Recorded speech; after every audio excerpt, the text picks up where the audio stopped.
Toyotathon is on at Franklin Toyota. Hundreds of new Toyotas are Toyotathon priced. Save up to $7,000 off 2015 Avalons, or get up to $6,000 off 2015 Prius. Find it at Franklin Toyota in Statesboro. On this week's show, former head coach Willie Fritz now at Tulane. Georgia Southern names Dell McGee as the interim head coach as the Eagles prepare for their first ever bowl game, the Go Daddy Bowl against Bowling Green. We'll preview that and have much more as we welcome you inside the Eagles Nest.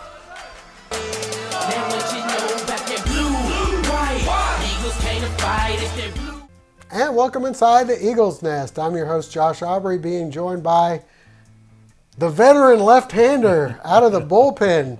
Nate Hirsch comes in to fill in for the ailing Mike Anthony. We're hoping he'll be ready for Mobile, but he was unable to speak, so that makes it a little tough to do this kind of a show. So we brought in Nate. Nate, great to have you here with us. Yeah. Most people have watched us on Upon Further Review. Usually it's Nate leading things off and throwing to me. It's going to be a little different change of pace here, but hey, we've got plenty to talk about. And Nate, let's begin where everyone wants to know is who's the next head coach going to be at Georgia Southern?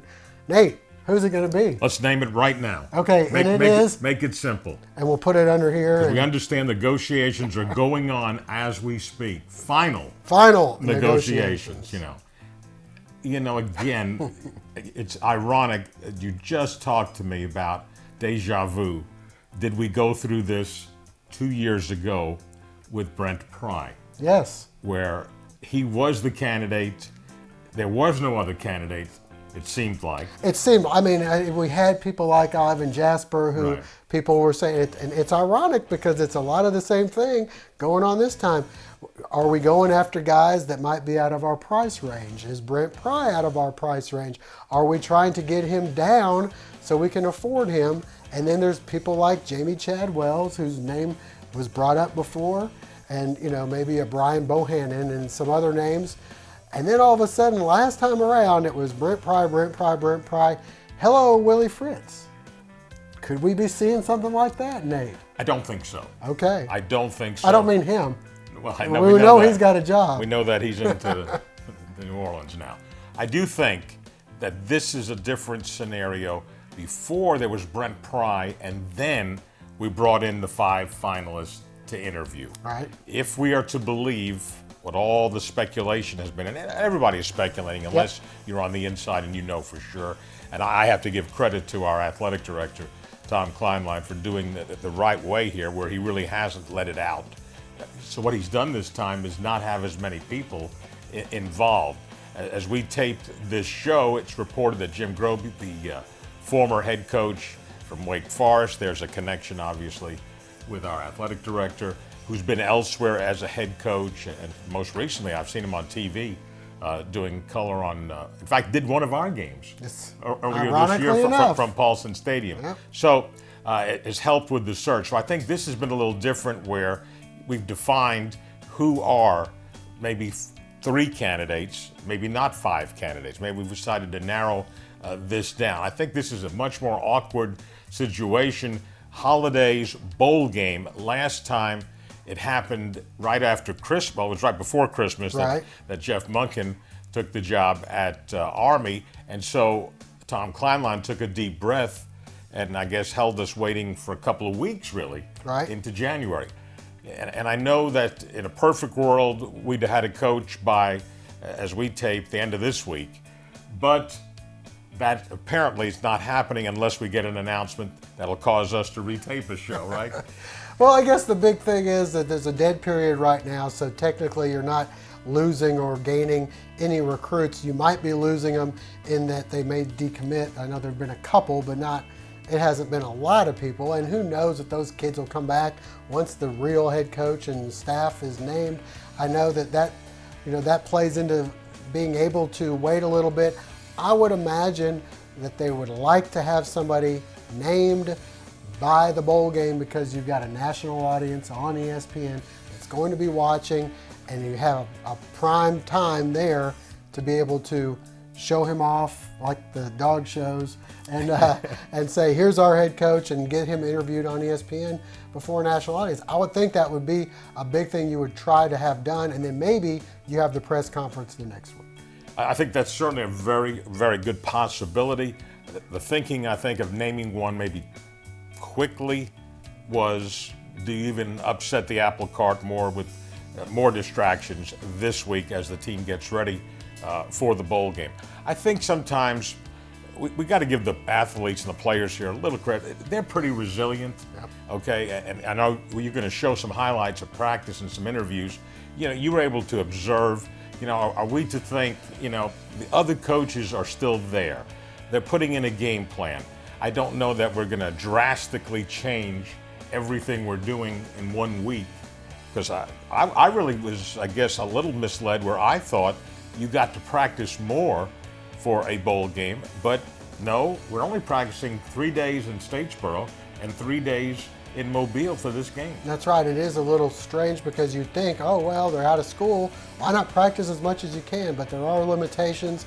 They've been out there. They didn't have a real full practice, I guess, until Wednesday. I mean, they got together Tuesday. Wednesday, they had a real practice. Then we're taping this on Thursday to let the cat out of the bag.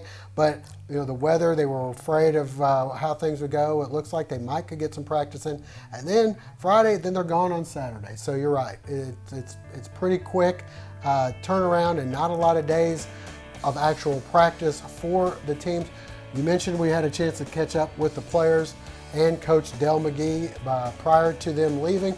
Let's get out and hear what they had to say. You know, we got another bowl game to play. I mean, we got another game to play. You know, it's a bowl game, first bowl game ever. That's how we're getting through it. We got to look forward to the next game. Still got unfinished business, so that's how we're getting past this right now. You know, it was a little weird, you know, not having Coach Fritz out there yelling at us, have great energy and ball security, and just do all the normal things that we do. But, you know, Coach McGee's doing a great job filling in as head coach. Things are going on as they normally would, and, you know, we just got to fight through this. You know, we just had to come together as a team. We realized that we still have one more game left. And, you know, you realize that at a certain point that people move on to different places and different jobs. And we still got a job to do here. We're the first bowl team. First team to still make it to a bowl game. We still want to be the first team to win the bowl game. Was it odd to be out there for your first practice without Coach Fritz and having Coach McGee out there? Yeah, it was a little bit different, but Coach McGee is running the program really well. We're all following underneath his leadership, and we really feel really comfortable with Coach McGee out there. We realize that now we're under new leadership, and it's time to go. Nothing's changed. The goals are still the same, and we can't use the scratching as an excuse because the other team's going through the same thing. Things like this happen, you know, college football, you know, get a new coach. New staff probably come in, but, you know, we just got to keep doing what we do. You know, whoever comes in, we listen to them, and I know they have a great plan for us, so that's what we're doing right now. You know, Coach McGee's going to do a great job with us in the bowl game, and the rest of the staff's still here, so we're just going to keep playing for them and just make sure we get the job done. Was it tough, frustrating at all to get the news? It was a little shock because, you know, it shocked everybody, but, you know, we just embraced it, and, you know, Coach Fritz was a great guy, great coach, and, you know, we're going to miss him. How strange was it to not have him out there at practice today and Coach McGee kind of being in charge?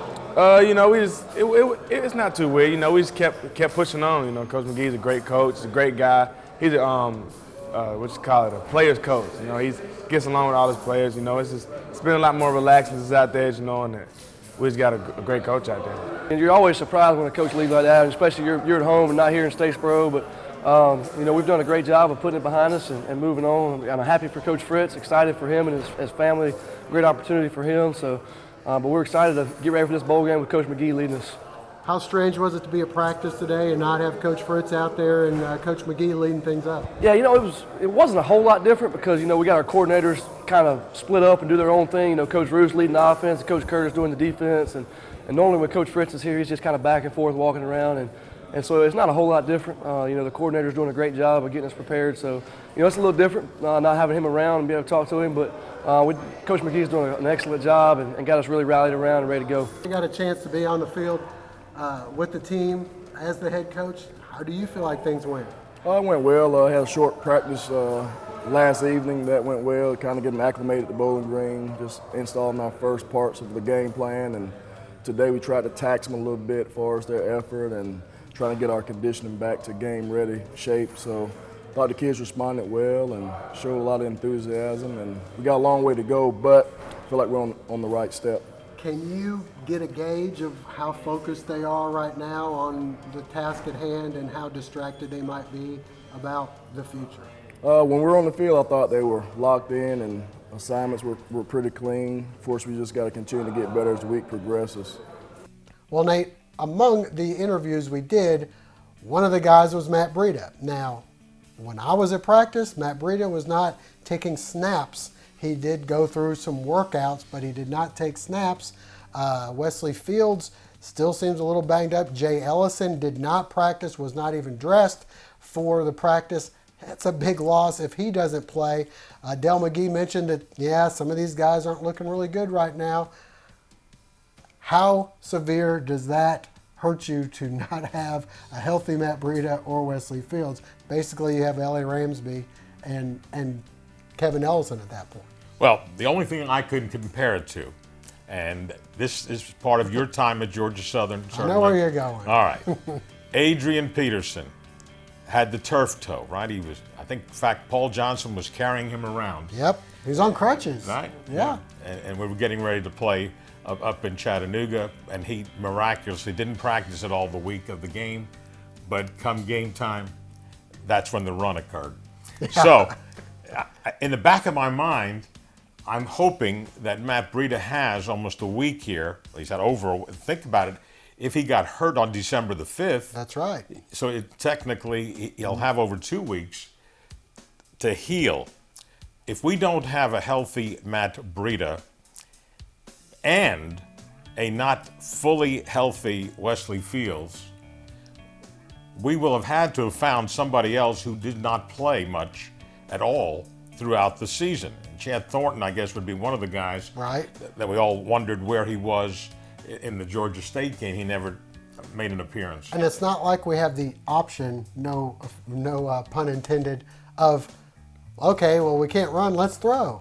We have not had a lot of success that way. Yeah, and you know, everybody's thinking, okay, so Del McGee's taking over for Willie Fritz right now, and they're putting in the game plan, which we don't know how much they've already been working on a game plan, you know, for Bowling Green before Willie decided to leave.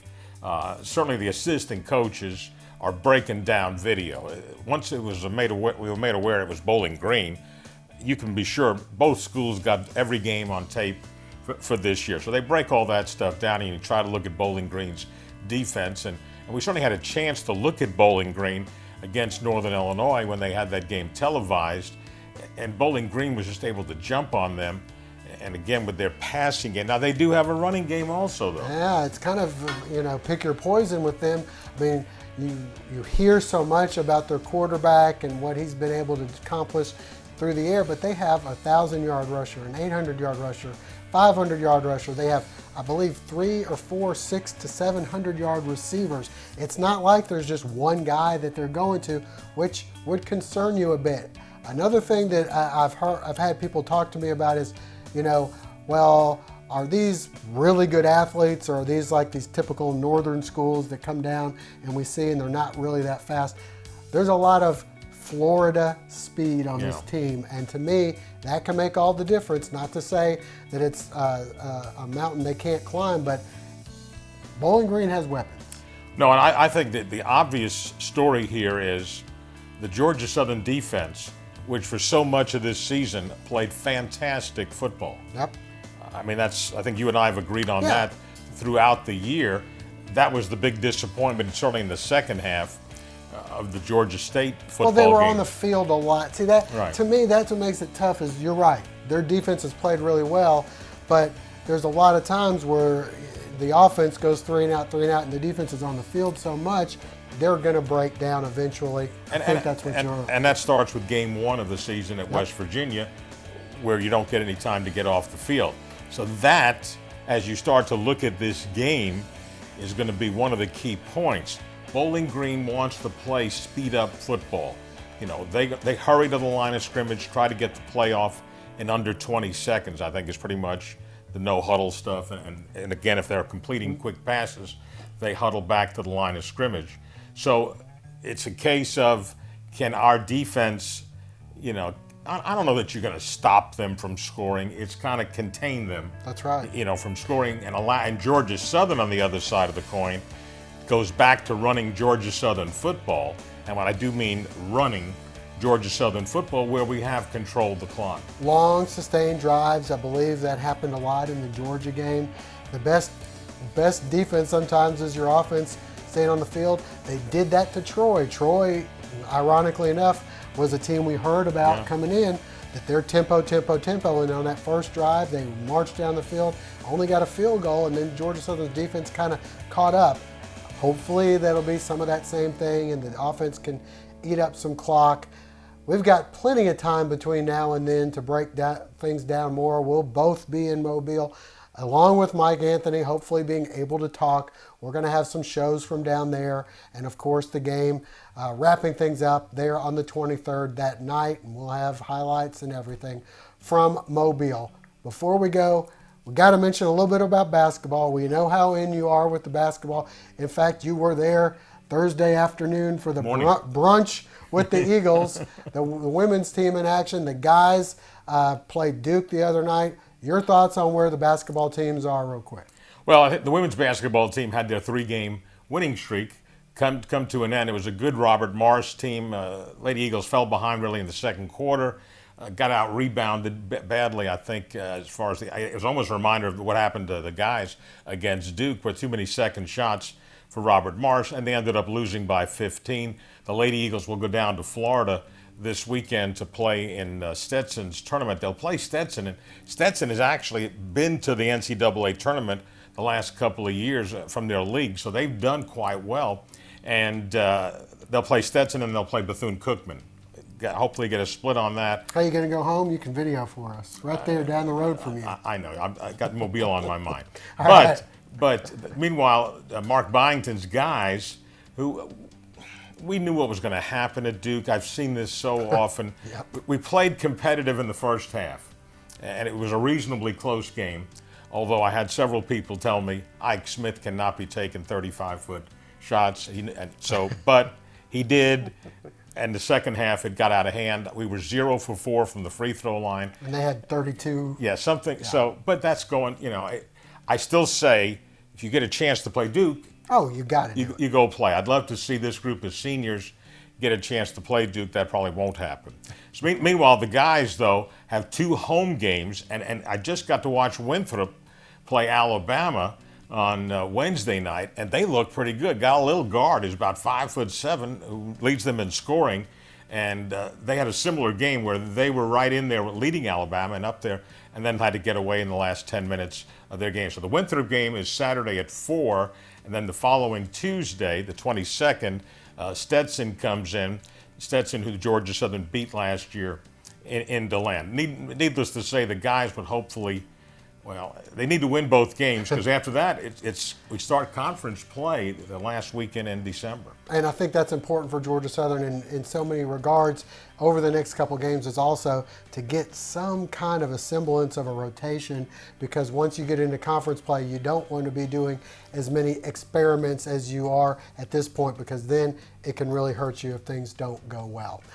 Well, Nate, we appreciate you joining us this week for the Eagles Nest. Of course, you can watch us on Upon Further Review on Cable Channel 2 during the week at Northland Cable, and go to our Facebook page or check us out on YouTube as well. That'll wrap things up for now. For Nate Hirsch, I'm Josh Aubrey. Thanks for joining us. Hope to see you again soon.